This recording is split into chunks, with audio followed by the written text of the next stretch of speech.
আছেন সকলে? আশা করি ভালো আছেন। অঙ্কনা ডেইলি লাইফস্টাইলের নতুন আরও একটি ব্লগে আপনাদের সব্বাইকে জানাই স্বাগত। বাজে এখন সকাল 7:30।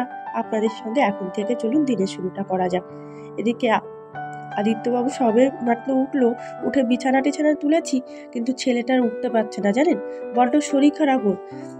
কালকে তিনটে আইসক্রিম আনা হয়েছিল, সেই 3টে আইসক্রিম যদি একা খায় শরীরটা কার খারাপ না হয়ে যায় বলুন তো। যাই হোক চলুন, কালকের দিনটা তো কেটে গেছে, আজকের দিনটাও কাটছে, কেমন কি কাটবে জানি না, সবটাই আপনাদের সঙ্গে শেয়ার করব। তবে আজকে জানেন বাড়ির কাছে আছে বিশাল এক আয়োজন, ভেবেছি ওখানে যাব, তবে ছেলেটার এই অবস্থা নিয়ে যেতে পারবো কিনা জানি না। চলুন আগে সব থেকে আগে তাড়াহুড়া করে কাজগুলোকে করে নিই। এই যে দেখতে পাচ্ছেন বাড়ির সামনে দিয়ে একটা দুজন লোক এখন যাওয়া আসা শুরু করেছে। আপনাদের সঙ্গে জানি না আমি কতটা কি শেয়ার করতে পারবো। সবার আগে চলুন জামা কাপড়গুলোকে মেলে দিই, কারণ রোদ উঠেছে যা, সকাল সকাল করেই ভাবছি জামা কাপড়গুলোকে মেলে দেওয়ার পরে তাড়াতাড়ি করে তুলেও নেব। কারণ আজকে যেহেতু আমার লাস্ট কোয়ার্টারের পাশে অনুষ্ঠানটি হচ্ছে, এখানে মানে অনেক লোকের আয়োজন আজকে, সেখানে হয়তো আমার বাড়িতে একটু ভিড় হতেও পারে, সেই জন্য সকাল সকাল করে জামা কাপড়গুলোকে তুলে নেওয়ার চিন্তা ভাবনা আছে। স্নানটাও করে নিয়েছি।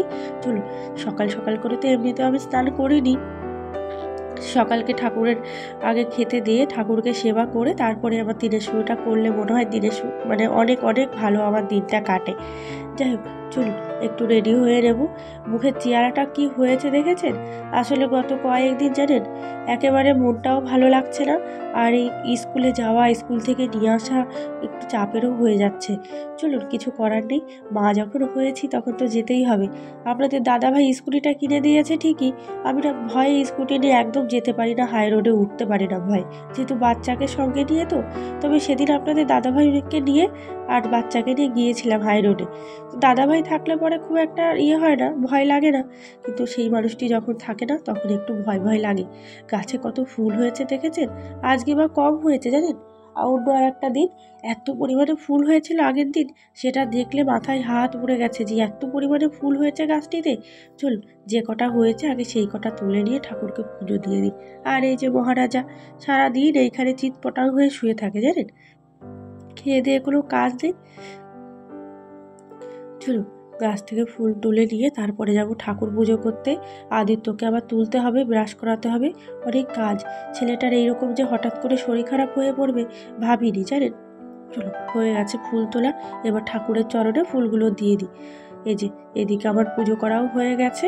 আমার ঠাকুর মন্দিরটি উপরে রয়েছে করা। আসলে এই যে কোয়ার্টারগুলো, এই রেলের কোয়ার্টারগুলোকে আসবে কালার করতে জানেন, সেই জন্য ঘরটাও অনেকটাই এলোমেলো রয়েছে। তো ভাবছি এইগুলোকে সেট আপ করবো একেবারে কালার করে দেওয়ার পরে। কবে যে রং করতে আসবে ঘরগুলোকে, সেটাই হচ্ছে বড় বিষয়। ঠাকুরকে সেবা করার পরে এখন ভাবছি যে নিজের জন্য একটু কিছু বানিয়ে খেয়ে নিই। ঝটপট করে কি আর বানাবো, হাতের কাছে একটুখানি আটা পেয়েছি, ভাবছি যে একটা মিষ্টি আছে, মিষ্টি দিয়ে একটুখানি গোলা রুটি বানিয়ে খেয়ে নিই। এখন আর ওই আটা মাখামাখি ঝামেলা করতে ইচ্ছে করছে না, তাই একটুখানি গোলা রুটি বানিয়ে নেবো। চলো আদিত্যর জন্য একটু ঝাল ছাড়া, তারপরে আমার মাথায় আসলো একটু ঝাল ঝাল করে নেবো, তাহলে বরং সেটা খেতে আরও বেশি ভালো লাগবে। একটু পেঁয়াজ আর লঙ্কা কুচিয়ে নিয়েছি, ওই আটাটার মধ্যে মিশিয়ে নিলেই ব্যাস গোলা রুটির জন্য তৈরি। 2টো রুটি করব, আদিত্যর জন্য একটা করব, আমার জন্য একটা করব ঝাল ছাড়া, আর বাকিগুলো ঝাল দিয়ে করব। আমি আবার একটু গোলা রুটির মধ্যে পেঁয়াজ লঙ্কা মিশিয়ে খেতে বড় ভালোবাসি জানেন। আমার ঠাকুরমার মা, অর্থাৎ আমার বড় মা, বুড়ো মা বলতাম, তো সেই বড় মা কিন্তু এই রুটিগুলো এত পছন্দ করতো, ওনার থেকেই কিন্তু এই গোলা রুটি খাওয়া আমরা শিখেছিলাম। চলুন হয়ে গেছে আটাটা ভালো করে মাখা, রুটিগুলো এবার একে একে করে নিই। হয়ে গেছে, চলুন রুটিগুলো করে নিয়েছি, এখন সাজিয়ে নিয়ে দেখা যাক ছেলেটার সামনে যায়। এই যে রুটিটি লঙ্কা দিয়ে করেছিলাম, এত সুন্দর মুচমুচে হয়েছে, আর সামান্য পরিমাণে তেলও দিয়েছিলাম, তো খেতে ভারী ভালো লেগেছে। এই মিষ্টির কাহানি জানেন, কালকে রাত্রেবেলা মিষ্টি খাইনি জন্য ঝগড়া বেঁধে গেছিলো আপনাদের দাদাভাইয়ের সঙ্গে আমার। এই হচ্ছে আমার সংসারের বড় আমি যা খেতে চাইবো না, কেন খাবো না, কি বৃত্তান্তে এটা নিয়ে ঝামেলা বেঁধে যায়। চলুন আদিত্য ওদিকে শুয়ে আছে, বেচারা শরীরটা ভালো নেই, ভাবছি যে ওর পাশে বসে বসে একটু টুকটুক করে কাজগুলো করি। জামা কাপড়গুলোকে তুলে এনে গোছানো হয়ে গেছে, আর এদিকে বালিশের কাভারগুলোকেও চেঞ্জ করব, তাই ভাবলাম আজকে চেঞ্জ করে রেখে দিয়ে আজ আর ধুতে যাব না। অলরেডি 12টা 12:30 বাজতে যায়, এখন শুধু কাভারগুলোকে খুলে খুলে রেখে দেবো। চলুন একে একে কাভারগুলোকে এবার খুলে খুলে রেখে দিই। এই নতুন কাভারগুলো এখানে একটা মেলা হয়েছিল, সেই মেলার থেকে গিয়ে 20 টাকা করে কিনে এনেছিলাম জানেন। এত সস্তাতে পেয়ে লোকটা দেখি ডেকে ডেকে বিক্রি করছিল। ভাবলাম যে 20 টাকা তো এদিক ওদিক আমাদের কত নষ্ট হয়ে যায়, কটা বালিশের কাভার কিনে নিয়ে যাই, কাজেও লেগে গেল। দেখেছেন, টুকটুক করে সংসারে জিনিসপত্র কিনতে আমি বড় ভালোবাসি এবং সত্যি কথা বলতে সেগুলোকে ব্যবহার করতেও বড় ভালোবাসি। আর আমার ঘরবাড়ি যেহেতু ভাঙাচোরা ঘরবাড়ি হলেও একটুখানি ঘরটাকে যদি সুন্দর করে আমরা প্রত্যেকটা গৃহবধূরা সাজিয়ে রাখতে পারি, তবে দেখবেন ঘরটা অনেক সুন্দর করে সাজিয়ে রাখা যায় এবং সেজেও ওঠে নিজেদের হাতের কামালে, তাই না? চলুন, হয়ে গেছে, বালিশগুলোকে গুছিয়ে রেখে দিলাম।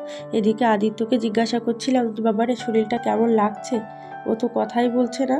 ওর একই কথা, আমি কোথাও যাব না, আমি খাবো না, আমি এই করব না, ওই করব না। ছেলেটার একেবারে শরীর ভালো লাগছে না, আর এদিকে বসে বসে গোপাল ভাঁড় দেখছে। এমন কোনো দিন নেই যে আমার ঘরে গোপাল ভাঁড় চলে না, জানেন। আমরা মা ছেলে দুজনেই গোপাল ভাঁড়কে ভীষণ ভালোবাসি। চলুন, জলের বোতলও খালি হয়ে গেছিল, জলের বোতলগুলোতে জল ভরে দিয়ে এবার রেখে দেবো।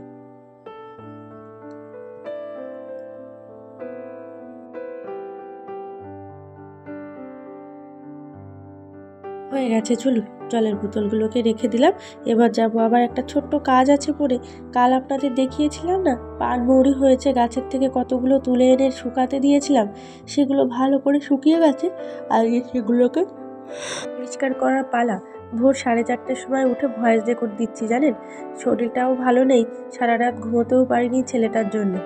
একেবারে ভয়েস রেকর্ডটা হয়তো আমি ঠিকঠাকভাবে দিতে পারছি না, একটুখানি অ্যাডজাস্ট করে মানিয়ে নেবেন আপনারা। হয়ে গেছে, এই যে পানমৌরিগুলোকে ভালোভাবে বেছে নিয়েছি। আসলে আমার কাছে তো কোনো চালনি বা কোনো কুলো নেই, সেই জন্য কিন্তু এগুলো দিয়েই আমাকে কাজগুলো চালাতে হচ্ছে। যাই হোক, সংসারে যা আছে সেগুলো দিয়ে ব্যবহারযোগ্য হলেই হবে, তাই না? সেগুলো দিয়ে যদি একটুখানি কাজবাজ গুছিয়ে করা যায়, আর কি চাই বলুন তো। হয়ে গেছে, চলুন এবার পানমৌরিগুলোকে ভালো করে ঝেড়ে নেবার পালা। ঝাড়লেই পরিষ্কার হয়ে যাবে সুন্দর করে। চলুন থালার মধ্যে করে এবার ঝেড়ে নিচ্ছি। যে এক্সট্রা যে ময়লাগুলো বা ছোট ছোট পানমৌরিগুলো, যেটার মধ্যে কোনো গন্ধ বাতাস কিচ্ছু নেই, সেগুলোকে ফেলে দেবো। ফেলে দিয়ে এক্ষুনি ভাবছি একটু কাপড়ের মধ্যে মুছে নিয়ে সেগুলোকে ভেজে নেবো একবারে। ভেজে একটা কৌটার মধ্যে তুলে রেখে দিলেই ব্যাস। খাওয়ার পরে দুটো মুখে দিলে মুখে স্বাদ চলে আসবে, অন্যরকম একটা গন্ধ অনুভূতি হয়। সেই জন্যই কিন্তু এই পানমৌরিগুলোকে তুলে আনা। সুন্দর করে ধিমি আছে, একদম লো ফ্লেমে এটাকে কিন্তু ধৈর্য ধরে ভাজতে হবে। যতক্ষণ চিটমিট চিটমিট একটা আওয়াজ না হবে ততক্ষণ ধরে এটাকে ভাজতে হবে।